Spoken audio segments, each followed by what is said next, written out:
If you want safety, if you want comfort, if you want to go to wherever your destination is, it is your region.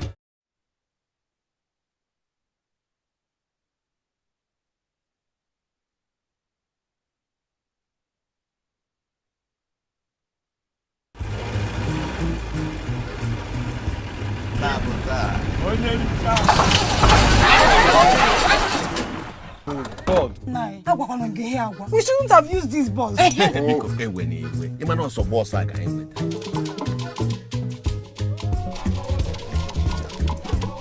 Hello, Nne. Where are you guys? Our car broke down. Oh my God. I do go. Why are you worried? Or get me? They just called me. They told me that the car broke down and they're stranded. Our in-laws. Yes. To fear. This driver, okay, I will deal with that driver. Yeah. Hello. Ụtụtụ ọma afọ m bụ Nneọma na-anabata gị na nkata politics n'olu ndị Igbo Voice of the East. Gbaa mbọ ka isonyela anyị. Tata bụ ụbọchị 10 n'ọnwa Novemba 2025. O wee bụrụ ihe na-eme n'ogige politics ọkachasị ka o si wee gbasata ana Igbo. Ọ bụrụ ya ka anyị na-enebanye anya tata. Izuụka ọ bụrụ izuụka gara aga nya na mkpụrụ ụbọchị one na one gara aga Saturday nwanne ụnyaahụ ahụ. Ka Anambra steeti jelu jee mee ife a na-akpọ governorship election ka ha wee sọpụta onye ga-abụ gọvanọ Anambra steeti n'afọ 4 nke abịalụ kịta.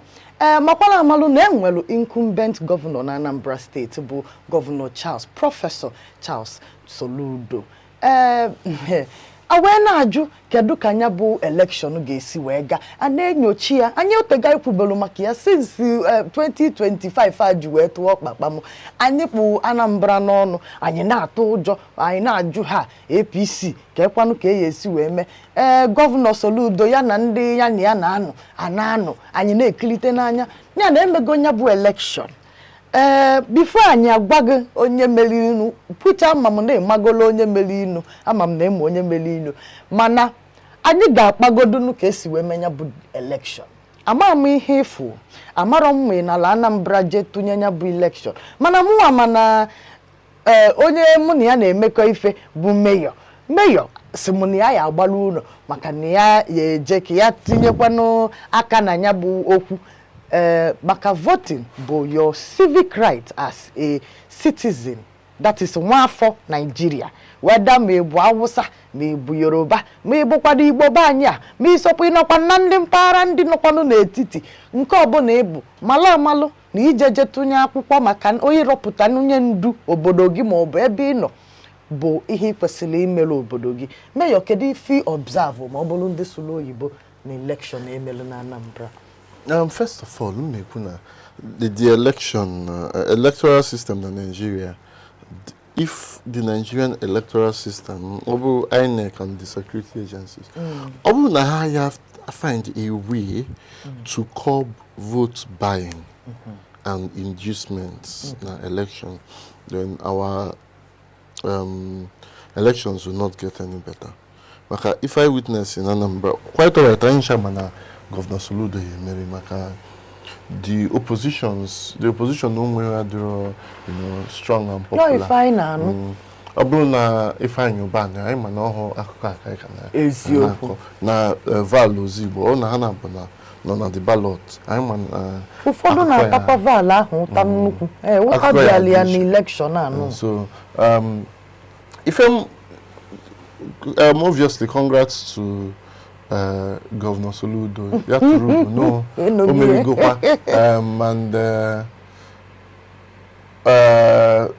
also fair play to the state and the organizers of the election. The elections was it was safe. And the election was very calm. The only issue was na na-enye mmadụ gala na malt.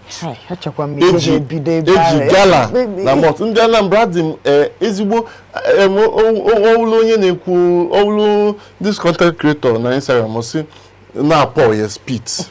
So ndị Anambra unu Paul mu spit na new because Anambra na X a na-akpọbu Twitter. Eji isi Igbo wee mara Anambra. Ọ bụzie na anyị bịa n'isi Igbo bịa ife ji go vote anyị bụ gala na malt gala 300 or 500 na malt 500 1000 naira o ndị enyelu exercise book na 1000 naira we ndị enyelu ọgọdọ ọnya bụ na ife anyị na-emekwa ajọbago njọ maka ihe anyị fụrụ na ife ewepụtasị onyonyo anyị fụcha si na Anambra wee na-apụta anyị wee na-ajụ nke izizi onye isi ụlọ ọrụ INEC ewepụtala ọfụlụ bụ prọfesọ Amokpitan ewepụtala ọfụ anyị na-ene anya na Anambra election ka eji wee menie testing ka anyị wee mmalụ ka nke a galụ enweghị ịnanya ya na si na-enwe issues with IREF or BVAS or anything mana the thing all is left to the security agencies to come up with a way or with a strategy to stop vote buying at the polling units because INEC can only do the most they can. INEC will provide you with the polling units what's it called? The polling unit officials. But not the security people. They make if they do orderly. I na be an election. I full na election. If security men never just don't know. But it's a look up. Maka ane ekwu maka INEC nwere ikikere n'obodo a. INEC nwere iwu.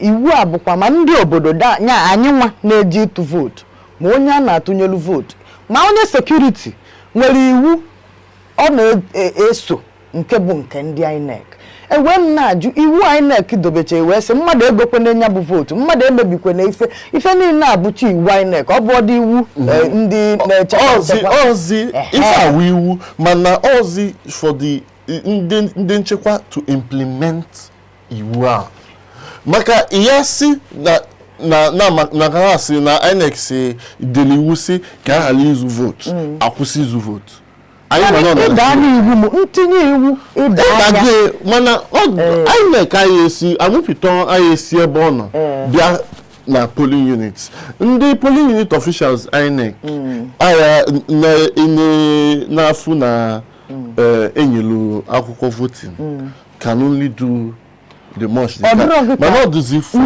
ndị anyị fụsị ife onyonyo ofe nwe nke busi ego ma ndị nke nọ na-eke nya ọzọ ndị polisi na-ebe ahụ ka ndị ife na n'ebe ahụ ịchụ onye ahụ isi onye ekwena ka onye ahụ bata na that ya ka nna asị ebe ọ bụ na ndị uwe ojii n'oge ụfọdụ na-adị enyere aka maka ifụlụ mgbe a nọ na-ekekwe nya bụ mọtụ na ife niile enwe ndị uwe ojii nọgasị n'aka ebe ọ bụ na fa ga-ekiri ma ọfa ya anọnwu ụdị ife a na-eme nwa na-asị ọhọ INEC amebele iwu asị ndị eme n'ife a ha wetazie ndị a kịta ewelufu ya nye ndị uwe ojii wee sị ngwa jidere anyị ndị a nọ ndị a bụ ife dala iwu ọkọ kwesịrị ịdị maka ịna-anya na election a na-enwe SPO onye for the ward then you PO for the polling units assistant PO or APO can 1 and 2 or 1 2 3 now ndị amam ka ndị asi eke olufa mana ife mmabu na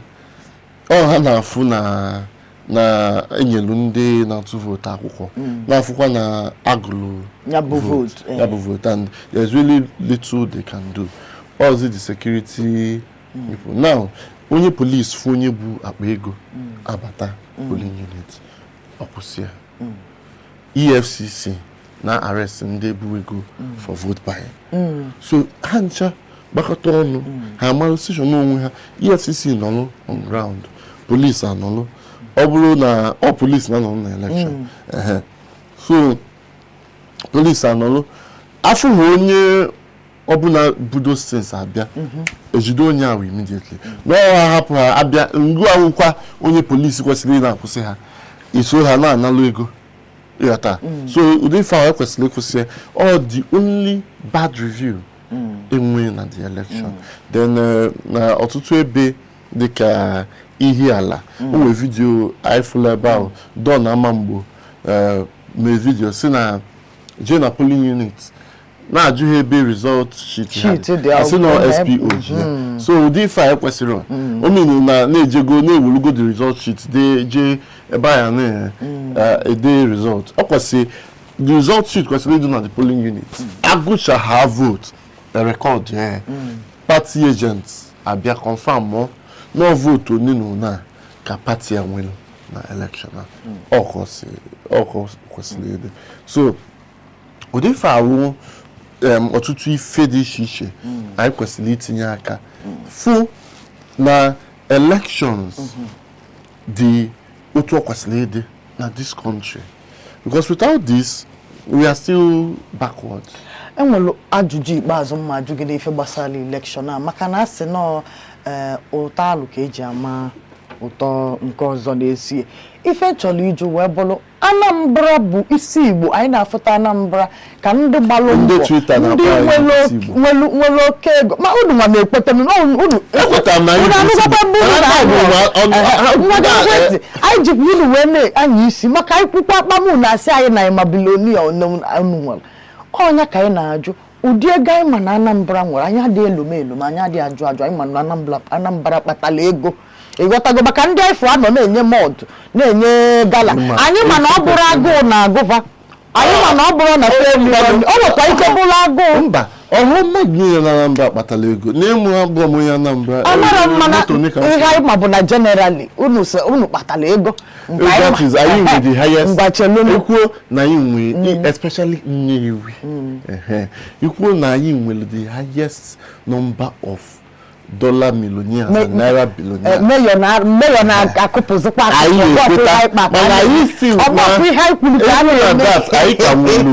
poor people around us. Ife nchọ ikwu bụ nke izizi bụ Igbo na-ene anya n'ife gbasara ọkamma n'ụlọ ọkamma n'ilo ife abụ nke izizi anyị ene n'anya nke abụọ wee bụrụ ọ bụrụ na Anambra be anyị ka eji gala na motu wele eme na 2020 n'ogodo na exercise na 1000 ịma na election general anya nke obodo niile bụ na 2027 ụfọdụ wee na-ajụ wee sị ọ bụrụ otu a ka ọ dị na 2025 ka ife ya eme na Anambra bụ n'okwu niile a na-ekwu eji Anambra amatụ na ndị Anambra ya ego na anyị nwere nchekwube mana ịghọta afọ makale ndị national na 2027 na even all love biscuit self anyị eji ego agwụkwa m ka anyị jeelu ka anyị jelechala afịa anyị na-apụta ọmụkwa ife ilo n'ife anyị na-ekwu onwe ihe ịchọ itinye mọ nke ịchọ iwepụ mọ nke ịchọ ịgbakọnye n'ife anyị na-ekwu tinyela anyị ya n'akara comment section gbakwa mbọ ka ị kesala anyị ife anyị na-eme ka ndị agbata obi gị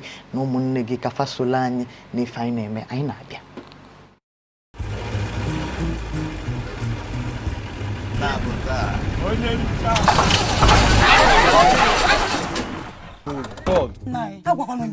We shouldn't have used these balls.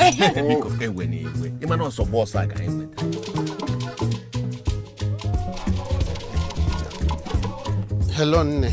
Where are you guys? Our car broke down. Oh my God. Adugo, why are you worried? Me. They just called me and they told me that the car broke down and they're stranded. Our in-laws. Yes. Tofia. This driver, I will deal with that driver. Yeah. Hello? Is that Onije Motors? I need your services very quickly.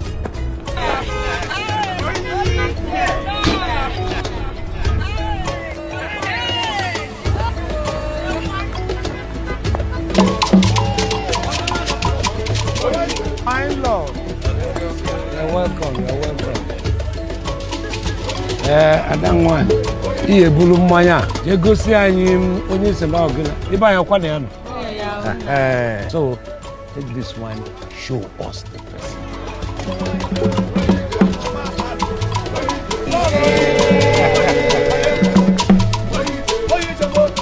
If you want safety, if you want comfort, if you want to go to wherever your destination is, it is your region.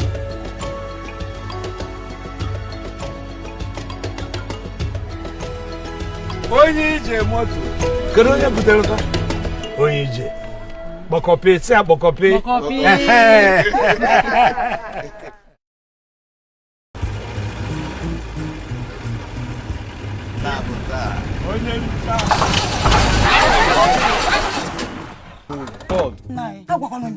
We shouldn't have used these balls.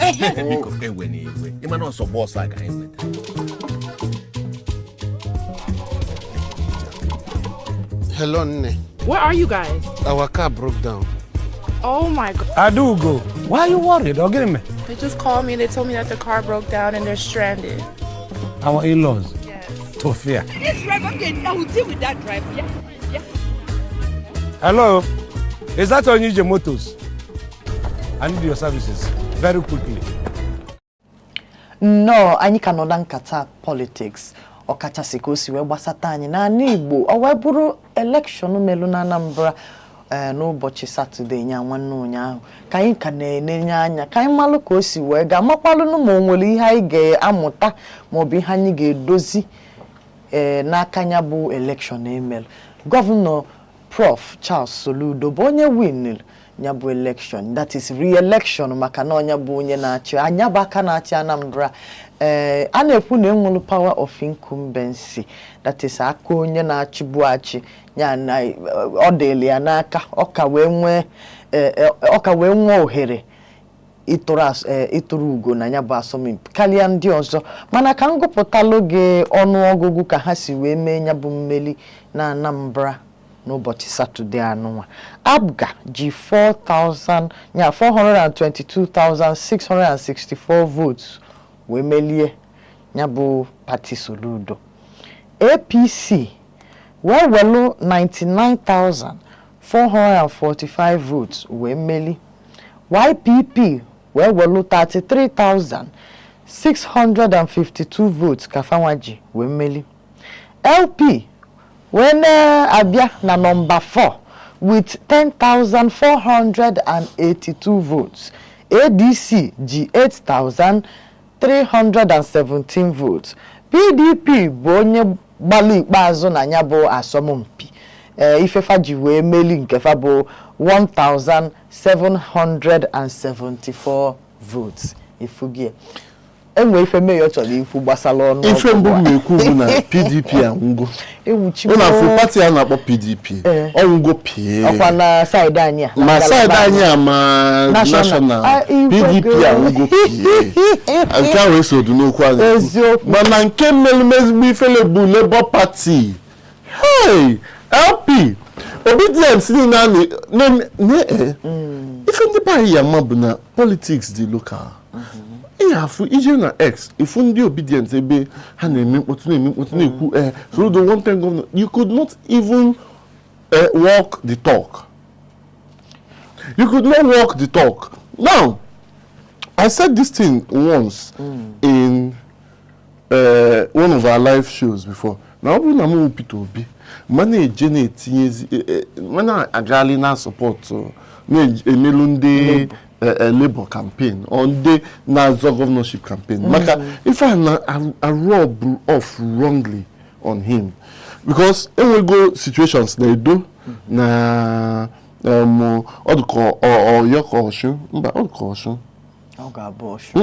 don't think so. But after the presidential elections, no Edo Bozo Okogi ba.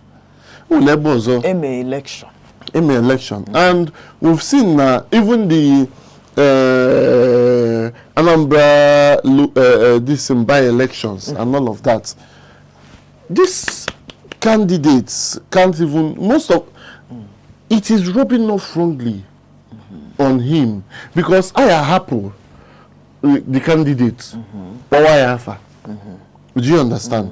So Labour Party candidates should run their campaigns solely on them. Like Labour Party should build, Peter Obi should be, if he's still in the Labour Party, he should be able to build a strong grassroots structure. Peter Obi will structure.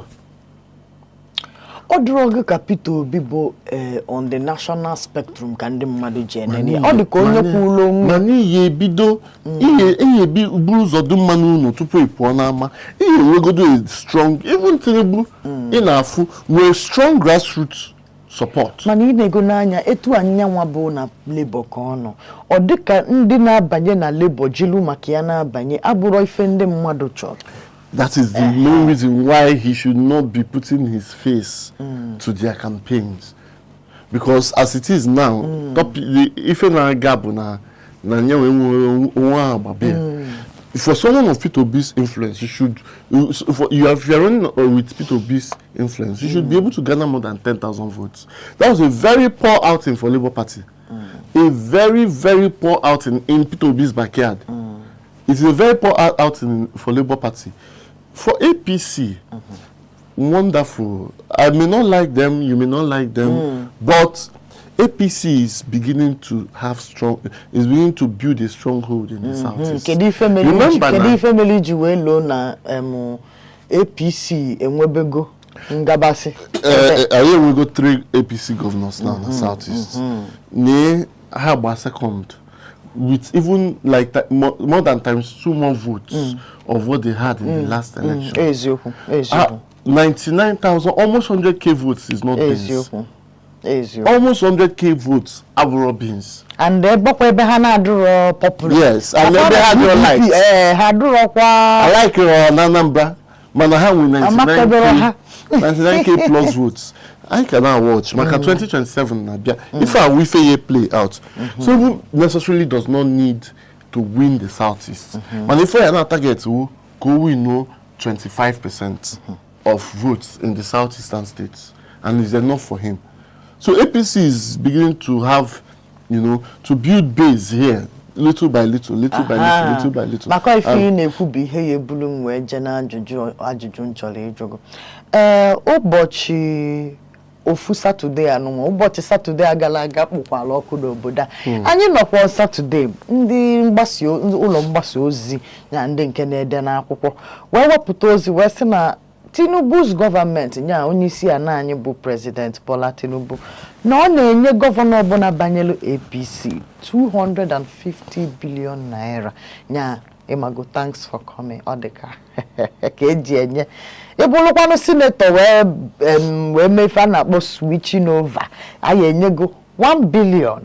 Ebulu House of Rep member.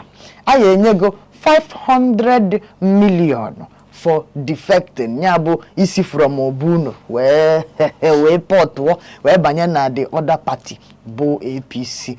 Which inenanya from ihe na-afụ odika odi oke mkpa n'ihe bụ chọrọ ana ka ife dị mma na mgbego ihe abanyelele na nya bụ APC anyị enega anya gọvanọ anyị n'Enugu ebe a o muvugo anu ka o muvulu enyi ya ife na-akpọ national assignment onwebe ife na-akpọ national attention nwoke na-efe ya lezi nwoke na-ejezi eje abata nya gọvanọ Soludo ewinugo na Anambra ụfọdụ ihe anyị ṅụrụ iyi na omemenwu na Anambra melo n'ụbọchị Saturday. Wee na onye ṅụrụ iyi na Soludo anyị mere na Anambra, mmadụ niile ma na ọ ya mere. I haven't said it here. Na ọ ya mere. Mana this report of ego na-enye the governors, I think half from the Sahara reporters because unu ndị Anambra. Thank you. Chalokwa. Maka na anyị enega anya ụfọdụ na-asị na ọ bụrụ maka ego mere ụfọdụ ji abanye nọ maka ife ha ya enwete. Anyị enega anya malụ na ndị na-azọ ọchịchị n'obodo ndị na-achịkwa n'anya achị. Ọ na-ada abụkwa na ebumnobi ha na-eburu ụzọ tupu nke ndị fa na-achị wee bịaba. Ebe m na-ajụ biko onwe ka esi megide anya ajụgo m ihe a before. Ajụgo m ihe n'izizi jụọ anya Igbo aga m ajụ ya ọzọ wee sị ka anyị megide ihe a onwe ka o si wee dogo ka gọvanọ Soludo o ya kpabaga wee kpanye aka wee banye APC hereby making him the governor nke nọ ya banye na ala Igbo banye. I don't think na Soludo ya ba APC. Why is because he's still even the presidency supported him in this election.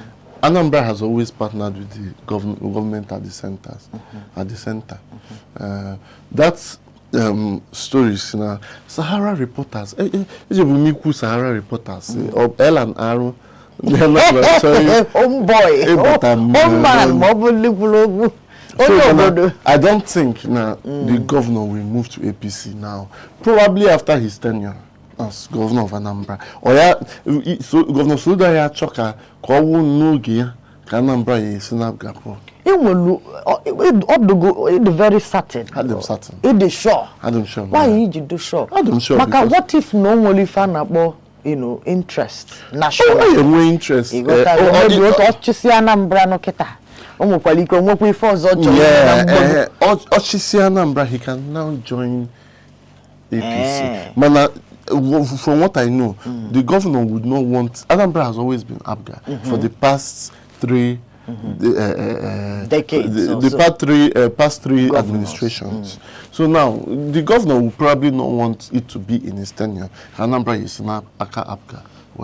Maka ọkwa ife aka PDP megide n'Enugu nekwa anyị ka anyị we are singing a new song. Come and see America wonder onye mere ịghọtago mana obiga ọ na-emego ka o si eme m ka ikwenyelu na iwu ọkụ bụ nata na onwe ihe dị otu ahụ enweghị ike ime. Ọ bụrụ na ikwete na ihe dị otu ahụ enweghị ike ime na Anambra, tinye ya n'akara edemede dị ebe a. Ọ bụkwa na ikwenye na ịghọtago ya ha bụ ise ha bụ ndị a na fim ha na-emela anyị kali itinyekwu ya ebe a ka anyị mali ebumnobi gị. Anyị ga-agbapụ ya ọsọ ka anyị jee na Anambra ebe gọvanọ Alex Oti chọrọ iji ihe ọma ọ chọrọ iji ihe ọma wee samankwe ndị Anambra ndị Abia steeti anyị wee na-ekene ya maka ngụnwa na ọha maka ngụnwa onwe onye ọzọ ga-eme m ana m ekwu maka Anambra etu a ịfụrụ Anambra n'anya ịfụkwanụ na asị na onye yi akwa ọcha anaghị eji agwa apịtị. Ịghọtago Anambra bụ obodo anyị Igbo. Ịmakwa ụdị ngala dị na Anambra, ụdị ngala ndị Anambra na-eme. Ịghọtago amalụ na amalụ wọdụ. Ịghọtago n'enu swag nwoke. Ịghọtago ebe si ya onye a na-ekiri o nwere ka ọ ga-esi na-akpa agwa. Nke a wee bụrụ ndụmọdụ wee nyelụ ndị Anambra mba anyị ka unu makwalụ na anya na-ekirikwa unu. Gọvanọ Soludo makwa na anya na-enene gị alapụtakwa na ndị Anambra maka ife a meyo na-ekwu ọkpọ oke ntụkwasị obi be ha mmadụ ka atụkwasịrị obi wee na-ekwu otu a maka ya biko ekwekwana ka ihe ọchịchọ na ebumnobi nke gị wee karịa ebumnobi ndị obodo gị. Na Abia steeti nwanne m ebe gọvanọ ọkwa ọgọ m nwoke bụ gọvanọ Alex Oti ọ na-anụ nwanne m nwaanyị ebe a ka nyanwa na-akọwata wee si biko na ya chọrọ iwego ụgwọ a na-akwụ ndị NYSC na Abia steeti. Ewekwe n'iwe mana mgbe m fụrụ ihe a na-akwụ ndị NYSC na Abia steeti onye ekwemọnụ nji ekwu maka amadị m ka m esi wee nenenya bụ ife. A sị na ife Abia steeti na-akwụ NYSC bụ 4,000. That is ndị na-alụ na Abia state government. State government ife na. Gọọmenti federal kwụọ 5 ọbụna federal na-akwụ. Ife steeti na-etinye na ya bụ ife ya bụ ụtụ nke fanwa bụ 4,000 naira. Makwala amalụ na steeti kwesịrị ị na-akwụ minimum wage. Ịma ife a na-enye ndị NYSC abụrụ or just add if I add to a stipend. No. So but 4,000 naira they're very poor. 4,000 naira. And kudos to Governor Oti. I am okay, if not would have spoken more on this. But kudos to him for increasing that amount. Oh well, onya bo 4,000. We go nya 50,000. Nya ekpele ndị nọ na Abia steeti ma ndị ezigalo ka faje fe ana nnafa na Abia steeti Chineke azago fe ekpele. Nya bụ na gas federal ọ bụ na fa na-ekwu n'ihe ha na-ekwete n'ihe ha kwu. Ọ bụ na federal ewete 70,000 tinye steeti ewete 50 we I don't think no complete 50. So we lose 20k 20,000 the setting, then 10k additional 10k only na medical this thing and additional Mgbe ndị nke ha karịrị 50 mana ọ dị ka ihe agbakọta ihe niile ihe onye ga-enweta bụ 50 ya etinye ya ọ na-agụta ife dị ka ebe 120 a month ọbụkwanụ na o nwere ụlọ ọrụ ị na-alụ memi ọ nwere ike ikekwe na ha alụrụ gọọmenti ọ bụrụ na ndị private ha ma nwekwa ike tinyelu gị nwa 2 naira n'enu inene ka obodo si aga ndị ntorobịa ha ụdị ihe a anyị na-anabata ya anyị na-ekene gọvanọ Alex Oti maka ife ọma ọ na-emelụ ndị bịala ife na nnafa na steeti anyị na-enekwa anya na ọ bụrụ na ndị ọzọ ndị ọchịchị ndị ọzọ gọvanọs ndị ọzọ nọkwa n'ala Igbo ga-etinye ụdị ife anya ọ ga-adị mma ka anyị na-akwado ndị chọrọ ịkwụba aka fa ọtọ n'obodo ọ bụrụ mgbe niile anyị akpụrụ ndị ntorobịa n'ọnụ na-akpụfa na efe achọrọ ịbara onwefe uru ndị nke na-aba uru ka ha na-afụkwa n'uru fa na-achọ ịba meyọ onwe ife ịchọ ịgwa ndị be anyị ka anyị ji wee mechie ife mmekwukwa ekwuru m ife a n'izuụka gara aga mmekwukwa ya ọzọ taa maka ife mere na ife mfu na election mmelu na Anambra on Saturday o mere ezigbo ifele ndị Igbo a sị na na-ebu ụzọ dị mma n'ụlọ tupu apụọ n'ama ọha pụọ n'ama ya na-ekwu it can never be us it can never ọ wụrụgo us ọ wụrụgo anyị nkịta anyị na-anazi malt na gala na exercise book na 1000 na-anala ọgọdọ ịtụ election ndị Igbo anyị ebu ụzọ dị mma n'ụlọ tupu apụọ n'ama ọ ife nwere ikwu maka taa ngwa welu n'ihe meyọ gwa gị were ihe tinye n'obi gị ife ọbụla ị na-eme n'izuụka anyị nọ n'ime gba mbọ ịkwụba aka gị ọtọ ị na-emelụ onwe gị ebere ka ị nwee nke ị ga-emelụ agbata obi gị na nwanne gị ka emesịa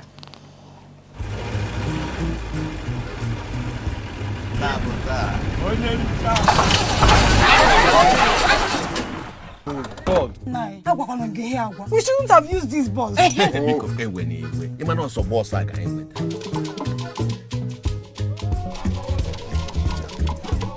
Hello, Nne. Where are you guys? Our car broke down. Oh my God. Adugo, why are you worried? Me. They just called me and they told me that the car broke down and they're stranded. Our in-laws. Yes. Tofia. This driver, okay, I will deal with that driver. Yeah. Hello? Is that Onije Motors? I need your services very quickly.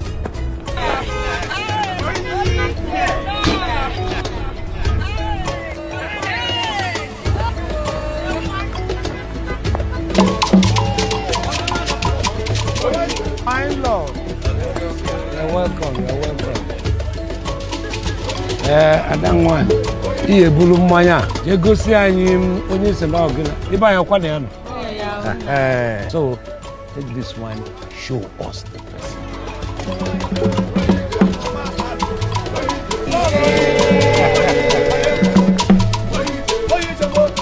If you want safety, if you want comfort, if you want to go to wherever your destination is, it is your region.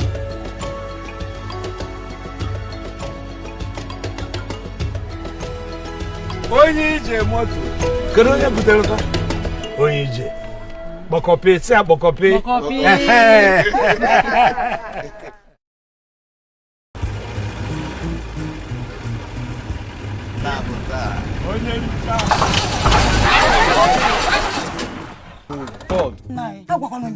We shouldn't have used these balls.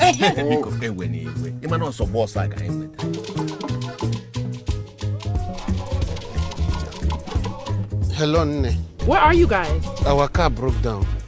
Oh my God. Adugo, why are you worried? They just called me and they